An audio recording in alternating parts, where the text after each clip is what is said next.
important differentiation that we need to be aware of. We're not going to change the ranking metrics or do any of that, but it's really important to think of what we are looking at or for. The articles also suggest that there are flaws in the current citation system because you cannot determine quality. And this includes lack of a way to denote or represent quality in these metrics, the quality of the research, stating that furthering the discipline of architecture and within arts and humanities is more important than citations and citation metrics. The goal of research in arts and humanities is originality, new knowledge, and that quality may suggest reach. So you can see lots of citations for an article. Yes, it suggests reach, but is not necessarily suggesting significance. The strange thing in one of these articles is that there is, they have a strong argument against high citation counts in the arts and humanities. And this is why, if you notice, if some of you notice that arts and humanities journals in the Web of Science don't have an impact factor. It's not included unless they have a social science component.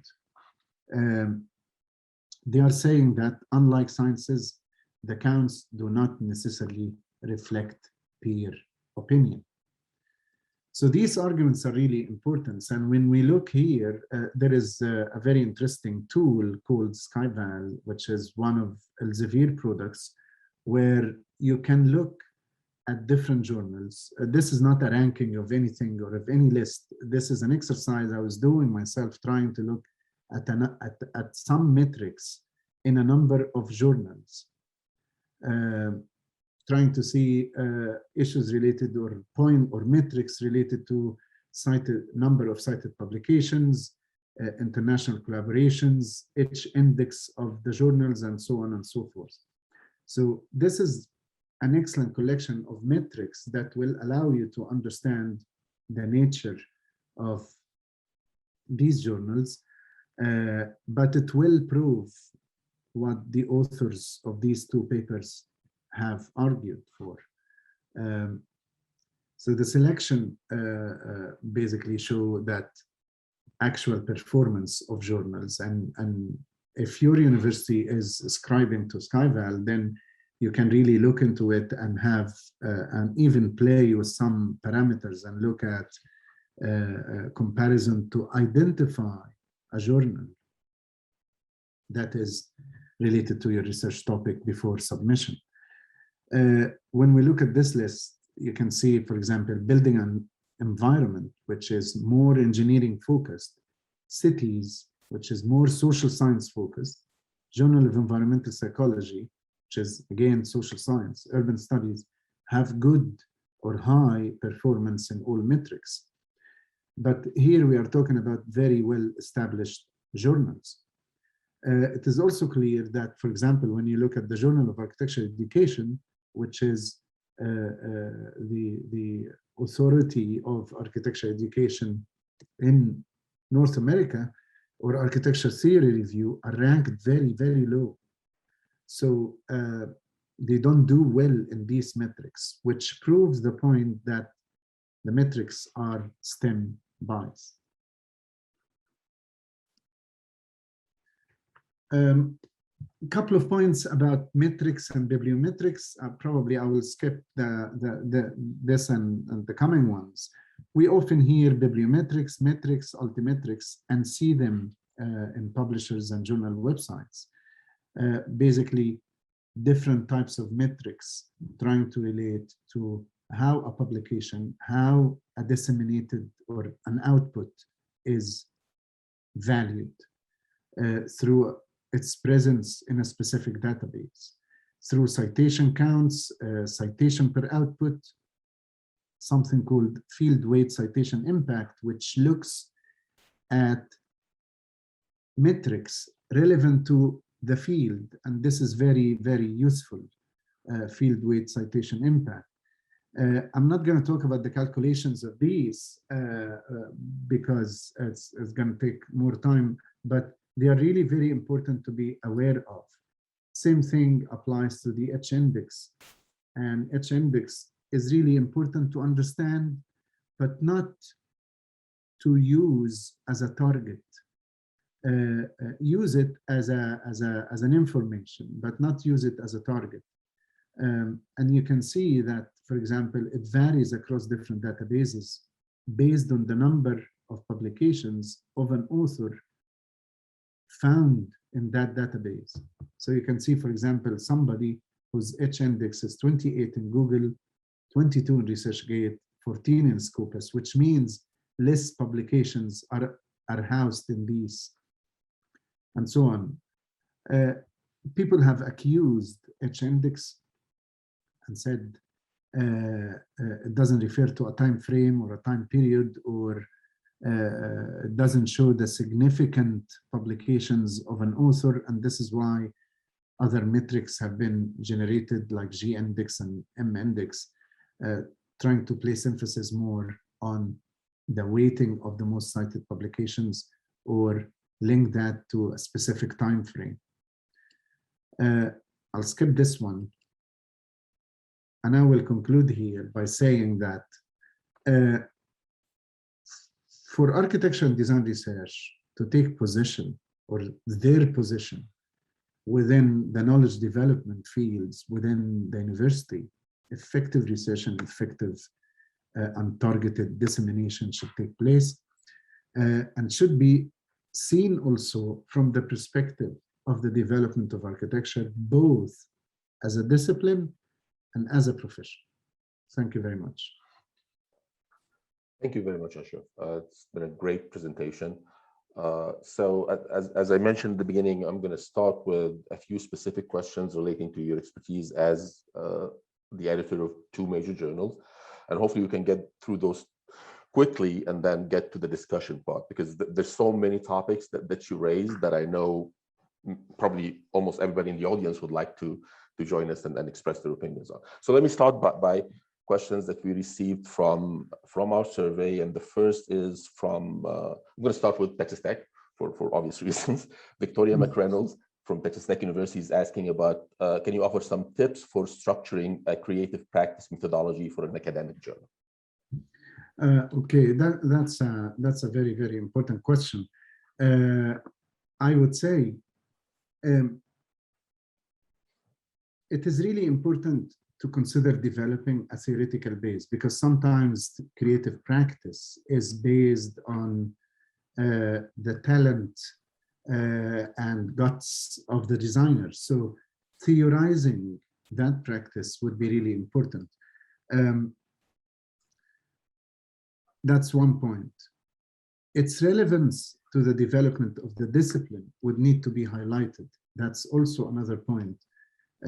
If you really want a creative practice output to find its way in a journal, that's possible if it's written within the academic standards, including, for example, how this was prepared, appropriate methods, what approaches.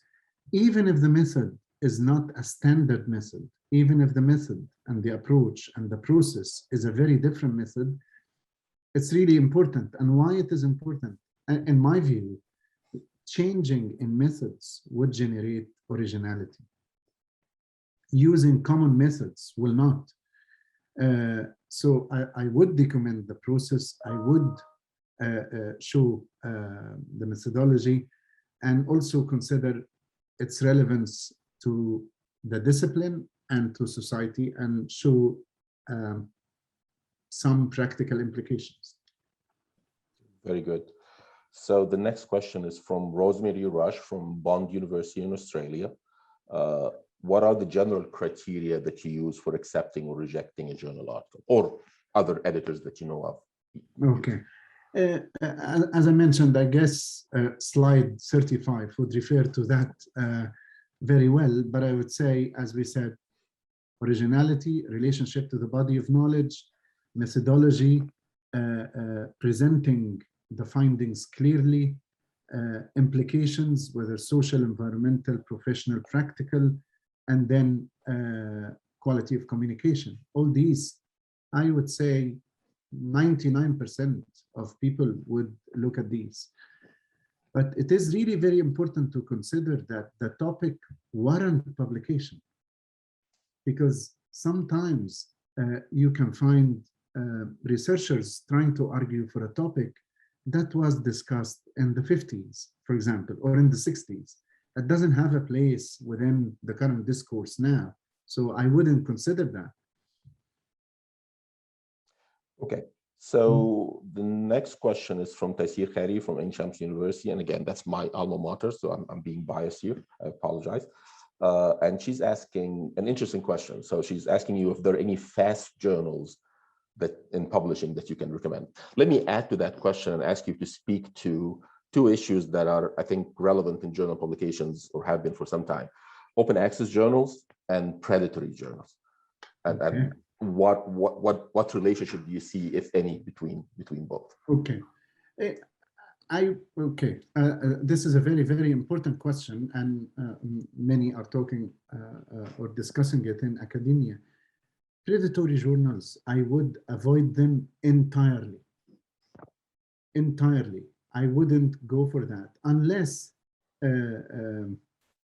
I would prefer, for example, to do self-publishing rather than going to a journal of that nature that basically exploiting resources from young academics trying to get money and make profit out of the publication process without really a serious review. But open access is different. And open access now, there are open access platforms with all publishers. Some of them have restrictions in different ways, but I would say all of them have open access policies. And I would encourage that. Even if you have to pay for open access, if you are doing a big research exercise and publication costs are considered as part of this research exercise, then why not? Because you want to disseminate quickly.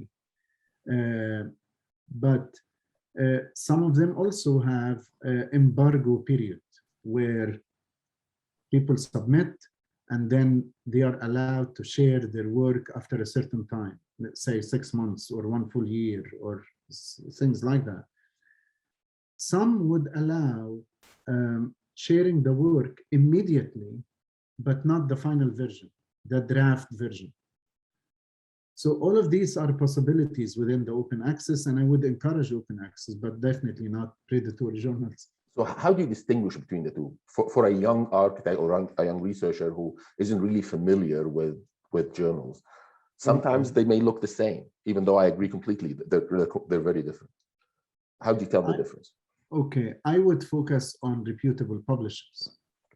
Reputable publishers would be like, for example, Springer, Taylor Francis, Emerald, and all of this. These are really important publishers, and they have a mission. Yes, they have to make money also because they have to sustain themselves and survive, but they have a mission, and I would go to those publishers. Very good.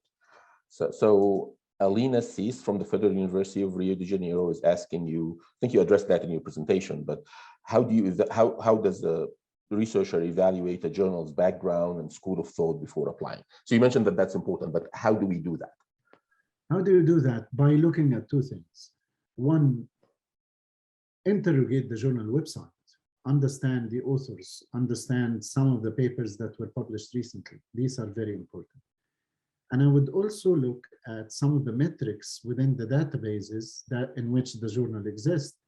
And these metrics would tell the story in terms of the journal positions among other journals. That's really important to understand also. But the main point is understand the scope, look at examples from the same journals of even a range of papers of younger academics, well-established academics, and see and deduct the school of thinking and the school of thought. Very good. So Fahd Al-Otaibi from Qasim University in Saudi Arabia is asking you if it's right to publish any idea that he has or wait until the right one appears. And maybe I can follow up and say, how do you know when the right one appears? In my view, and research is derived from a problem. So we have to have something, the researcher or the writer about their research need to have a clear purpose, something that is itching you, something that is bothering you, that you need to conduct research about. And this is really very important.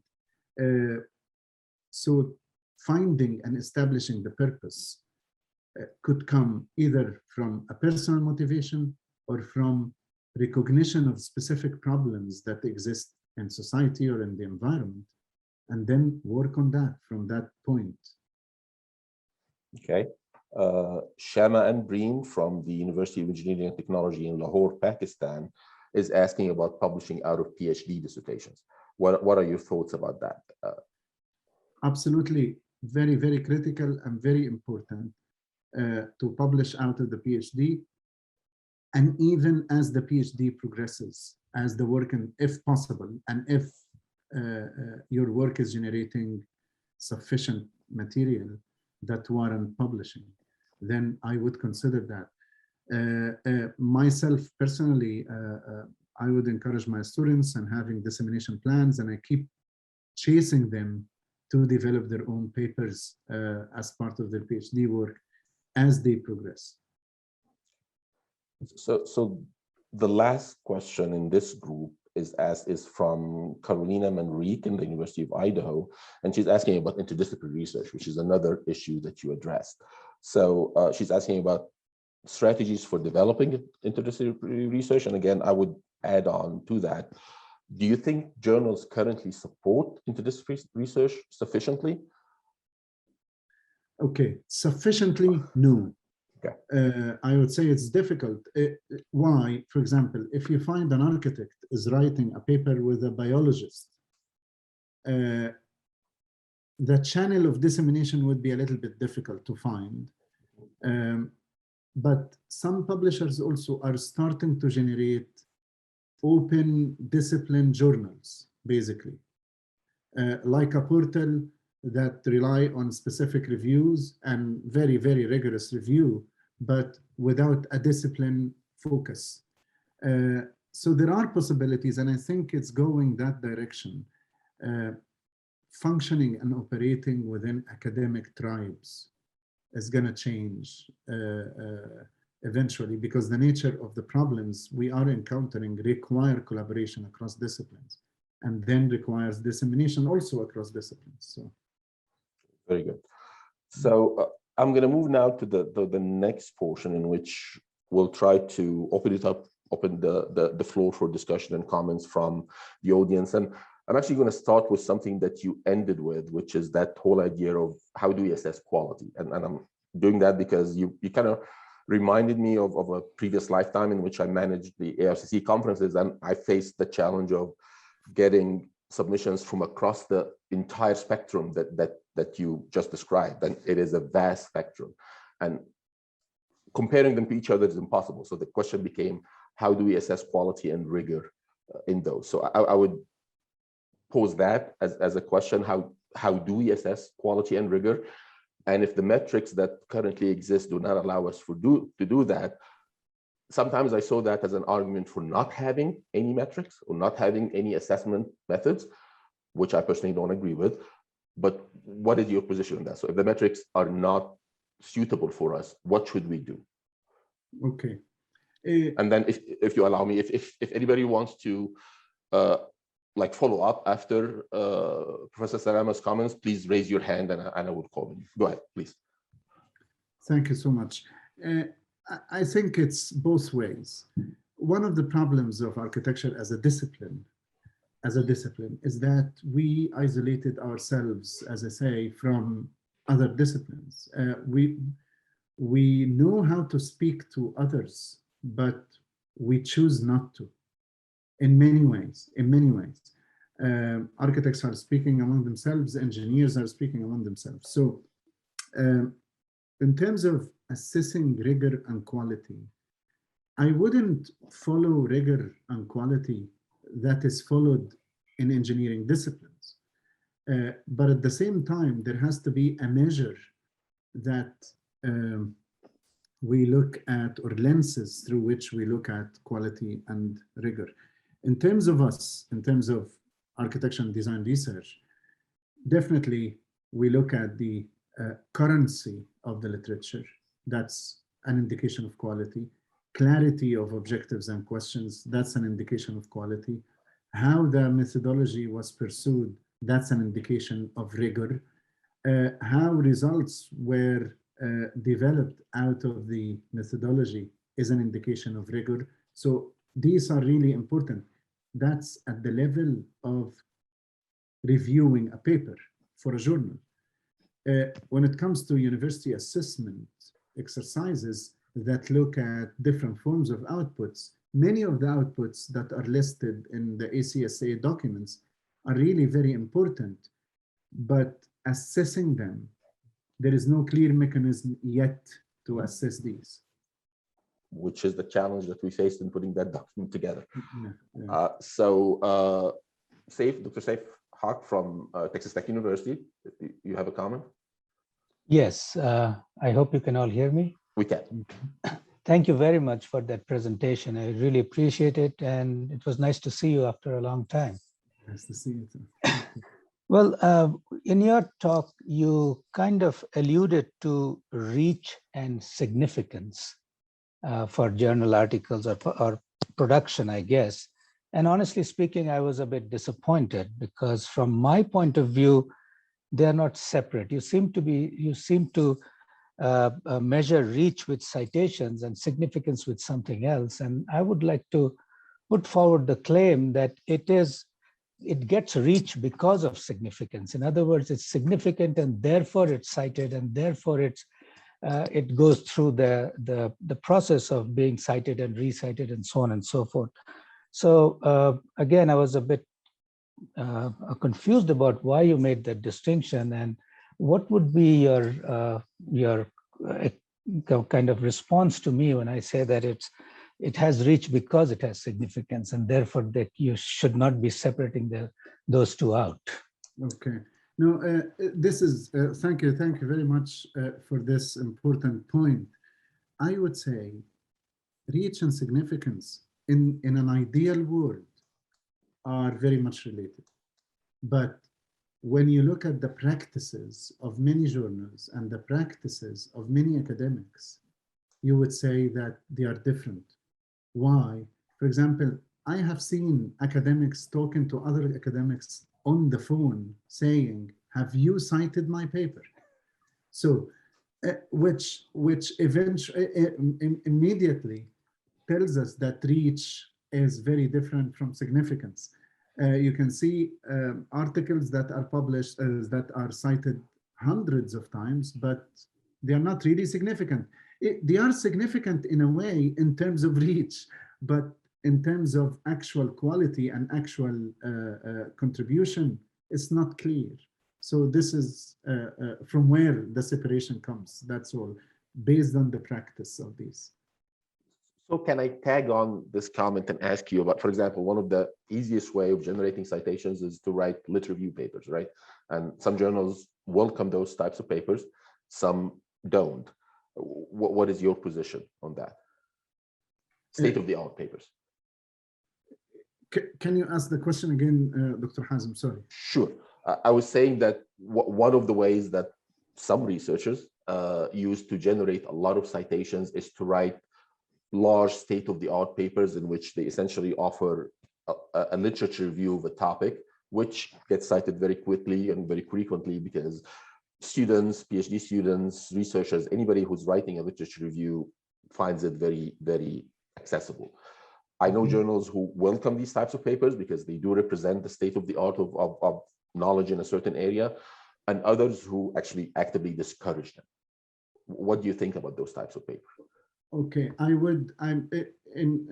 my own practice with the two journals, I typically reject these papers unless they are really developing scoping reviews, trying to identify an emerging issue, say design and health, for example, design and health that was oversimplified for years, and people are now trying to capture the body of knowledge in that area.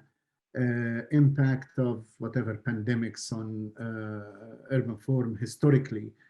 All of these aspects, yes, can be looked at now in terms of literature review. But I wouldn't consider these papers as key contributions. They are contributions, they are important for knowledge capturing, but not necessarily knowledge development. Thank you. I don't know if there are any other comments that anyone would like to make on the issue of quality assessment or metrics. If so, please raise your hand and I'll call on you. Otherwise, we'll move to the next topic. I see a couple of questions on. So Craig, I know you sent that just to me, but would you like to share it with everybody? Professor Craig Ans from Southern Illinois University. Sure. A lot of what we do in architecture in general is considered public impact research. And we work a lot directly with communities, and we follow up with kind of a case study documentation of that. So what are the measurement significance? What are the measurement of real impact? A lot of times citations they force this kind of repetitive nature of citing each other within our field, but real public impact, and how do we measure that in terms of research? Okay, it's an excellent question. Thank you very much. Within the UK research framework exercise, I would say, this is just an example. Criteria for evaluating institutions are based on outputs and also based on impact beyond academia. And this is looked at, for example, if we're designing a school in difficult conditions in a specific remote area, for example, how it impacted learning and how it impacted the development of children in that area. That's a form of impact beyond academia. But if we are within the boundaries of academia and we do community engagement projects or participatory working with communities, I would say the documentation of this in an academic format is really important, because I see it as a missed opportunity if it ends up one page in a blog. So any community engagement exercise can be redeveloped to fit the academic requirements, theorized, improved, and then presented to the academic community, as well as its benefit to the professional community. Okay. So I see a couple of other questions in the chat, which I will try to get to, but I want to move to the second topic, which actually builds on in a way, on discussing engagement. And I'm going to read out 3 questions that we got through the survey and then ask you to respond to them. So Julie Zook from Texas Tech University is asking you about broadening readership outside academia. How do we do that? Ali Abdul Raouf from HBKU in Qatar is asking about the same question: is knowledge dissemination limited only to academic domains, or should it extend to public and professional domains? And Asma Mihan from Leiden University in the Netherlands is again asking about how do we decolonize architecture knowledge. So in a way, all 3 questions are talking about, are we doing research for ourselves, or are we speaking to other audiences? And if we want to speak to other audiences, how can we do so effectively? Okay, excellent points and excellent set of questions. With respect to the idea of broadening the readership outside academia, I would focus on altimetrics. Now we have bibliometrics, and we have metrics, and we have altimetrics. The altimetrics are important in the sense that they generate interest in the social media. So it's really very important to communicate whatever we do in the most appropriate way in social media, Twitter, Facebook, LinkedIn, and many others. Creating blogs, professional blogs, to speak to professional communities and to speak to society is one of the ways to broaden readership outside of academia. The way in which results, findings, conclusions are developed can be developed in different ways to also speak to people outside academia. So that's really very important. I would look at Altimetrics as a way of looking at broadening the impact or broadening the readership. And of course, the question regarding of Professor Raouf regarding knowledge dissemination is limited only to academic domains. Definitely not. It happened that two things. Universities are promoting and recognizing more the form of research that is based on STEM, science, technology, mathematics, and engineering. That's number one. Number two is that also we have a lack as a discipline in architecture and design research, a lack of measurement tools and consistent ways of recognizing other forms of dissemination. So, but I would agree with the idea that curation, exhibition, short articles, essays, all of these are really important, but how to assess them? There has to be a way to assess them. Yes, one more point about decolonization. That's a very, very important question. And thank you, Asma. I would say it's a big question that go beyond the scope of what we are discussing. But I would say if we are able to develop context-specific themes and context-specific tools, then we are able to decolonize architecture knowledge. There is no point that somebody sitting in a village in Indonesia studying architecture is looking at examples of Frank Gehry architecture. How come?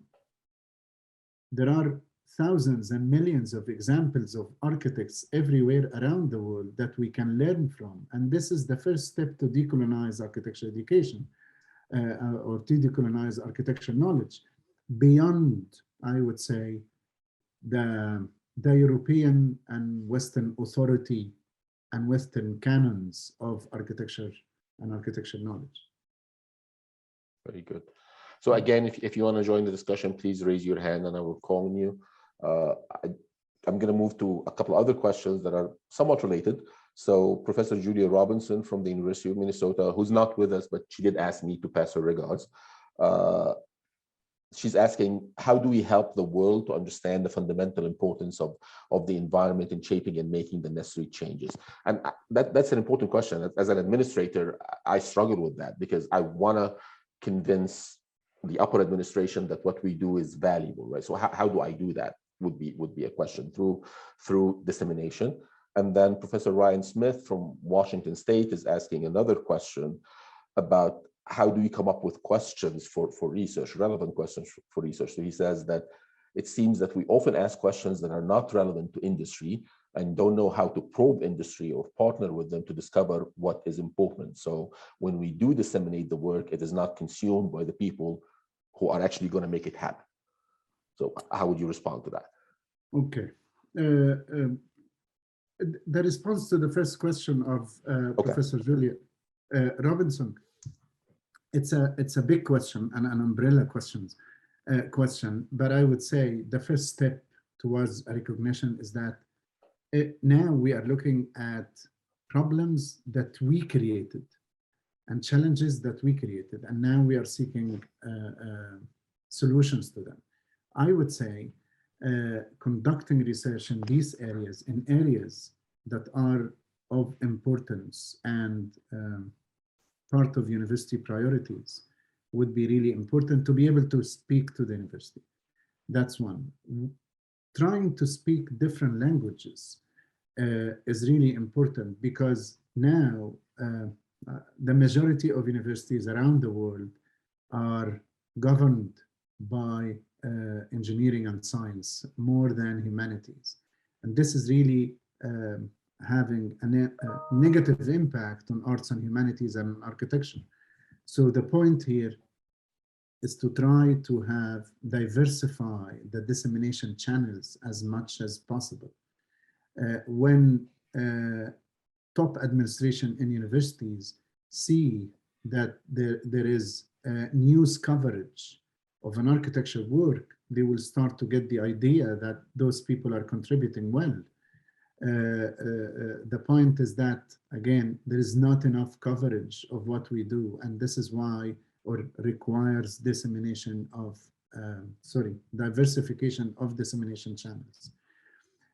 The second question really about Professor Ryan Smith, about industry, I would say, especially when it comes to architecture, the emergence of advanced construction technologies and BIM is getting academia and industry closer. And that's an important thing to think of and to capitalize on.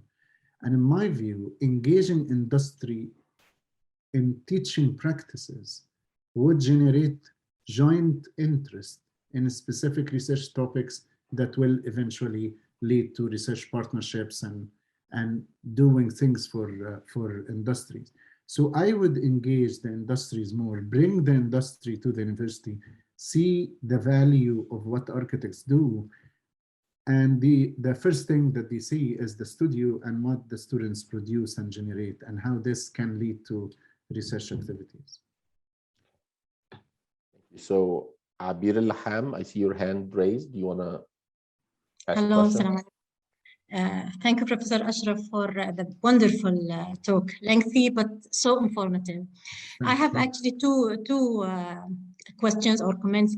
Now, most of the journals today, especially the highly ranked ones, they tend to accept the articles that they think that they will bring more citations to the journal. So in that way, they get higher rank in the next year and year. Do you think that by this tendency of the journal, they are in a way taking the lead in drawing the boundaries of the architectural or urban episteme? They are the ones who are controlling the type of knowledge that is disseminated. And the second point is that with this indexing system with the Scopus, Web of Science, and the tendency of all researchers to publish in highly ranked journals, this in a way is turning research into a new commodity that universities uses to promote their status. And in this way, research is turning from being something you do with passion to something actually constitute a burden on the researchers. Thank you. I see you smiling, so thank you. Thank you. In a way, there's a bit of an accusation there, right? Maybe not to you specifically, but to the journal industry. How would you respond to that? No, I would say, yes, definitely.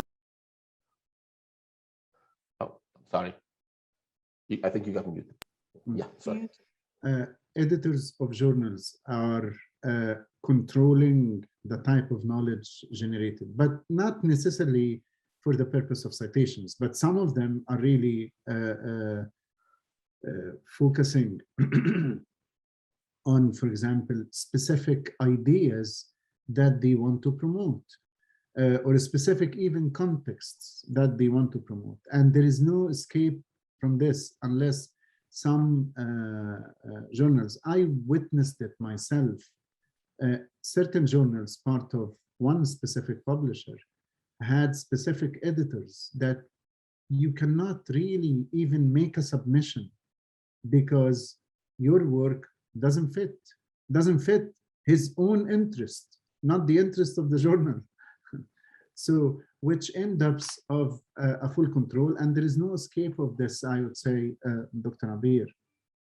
And yes, I agree with you. Research is becoming, or publication, not necessarily research, is becoming a commodity where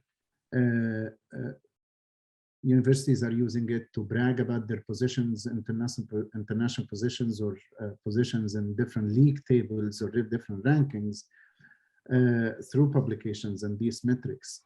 And this is why we have a better opportunity because we have diversified set of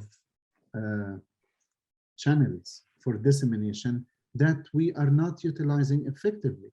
When we say community engagement or curation or exhibitions, all of these are important outputs for us, but we never take them further to be able to say, let's do something with this. Let's make them more academic, whether to get them published or to do them in a book or in a catalog or in other forms of dissemination. So it's yes, and it's the paradox of our time, I would say, when it comes to research and how research is governed and controlled and looked at. So we are almost out of time, and I want to be respectful of your time and everybody else's time. So I want to conclude with one question that I'm reading on the chat box right now. It comes from Sina Mustababi, who is a future Texas Tech faculty member. So I'm ending with the Texas Tech faculty member as well. So Sina, do you want to tell us your question? Yeah, thank you very much for the wonderful session. Unfortunately, I missed the first part, but I enjoyed the discussion and also the second part of the presentation. So one question I have is about the way we assess, in general, design in publications, because you mentioned like historic and theoretical research versus scientific, but most of the work that we do in architectural education and architectural practice are the output is design. So how do we make let's say a publishable material out of this is one major question that I have and struggle. Another question is how do we prepare materials or force ourselves to prepare materials for journal publications? Because most of the time we need a kind of a coherent body of research to publish in a journal. One way that I found, let's say, interesting is first publishing the result in peer-reviewed conferences and then receiving, let's say, actual feedback. This may result into 1 or 2 or 3 publications, and then I combine that in a kind of a new framework for an extended journal. How do you think this approach is helpful and relevant? Okay, thank you very much, Sina. Regarding the making design outcome or design products publishable, as I mentioned earlier, basically trying to focus on their value, relevance, potential impact, process, drivers that instigated them. All of these elements, environmental, socioeconomic conditions that govern the development of that product, whether it's a building or an extension of a building or even a proposal for a master plan for a city, all of them are basically, if they are theorized well, if they are packaged academically well, explained well as a process, then they are acceptable. Journal of Architecture and Planning Research accept papers of this nature. Archnet-IJAR accept papers of this nature. So it's possible to do that. I don't see any problem. Of course, other journals don't look at design outcomes or design products, although they are called design studies or design science or all of that, but they still talk about design cognitions and design thinking, not design outputs. I would say also promoting that design product through peer recognition and peer review. So if you develop a design outcome and I write about it, a journal paper, that's a recognition of your work. So that's also another layer that somebody else is talking about your work. So there are different ways. The second part of your question was about what? Just first publishing the results in peer-reviewed conference Yes. papers, and then combine research. I mean, this may result into some sort of self-plagiarism, but how can we make this applicable? Because I found it really, especially for design-oriented, like let's say research, this feedback that we may receive in conferences is really valuable, and then we can build on top of that. How do you assess that? Yes, I would see this as an effective way of doing it, but I wouldn't publish a complete version of what I want to publish later in a conference. I would present, get feedback, have some networking sessions, discussions, workshops, get whatever feedback I can get before developing the paper, and then publish it in a journal. Because if you publish it fully in a conference, then it will end up basically old material if you want to publish it in a journal. So I would see it, yes, or I would do it. And we used to do that in the past, but with caution, without revealing the whole thing in a conference proceedings, and burning basically what you have early, you know. Thank you very much. Okay, we are out of time. I see there are quite a few questions still in the chat box, but again, I said I would like to be respectful of your time and the time of our audience. So I want to conclude by thanking you for joining us. I think having events like that is maybe one of the very few advantages that COVID has provided us with, to have a truly international event across countries and across time zones, and to be able to engage with each other. There are very few other benefits that I can see for COVID, but this is definitely one of them. So thank you so much. It's been a pleasure to have you with us. And thank you to all of you for attending. Hopefully we'll have more of these workshops in the future. Please help me to thank our guest speaker.